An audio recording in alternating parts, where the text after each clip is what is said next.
మీకు విషయం తెలుసా, మన చేతులారా మనమే మన ఆయుష్ని తగ్గించుకుంటూ ఉన్నామండి ఈ 6 అలవాట్ల వల్ల.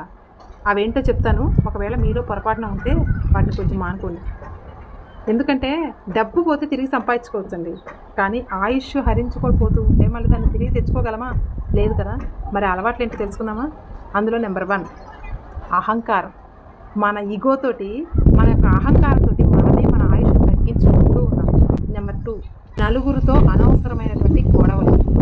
నెంబర్ 3 కోపం. ఇది మన లోపం అండి నిజం చెప్పాలంటే.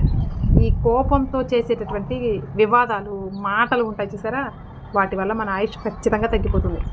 ఇక నెంబర్ 4 పిసినారితనం. ఉండొచ్చు కానీ మరీ మన ఆయుష్ను తగ్గించేటంత పిసినారితనం పనికిరాదండి.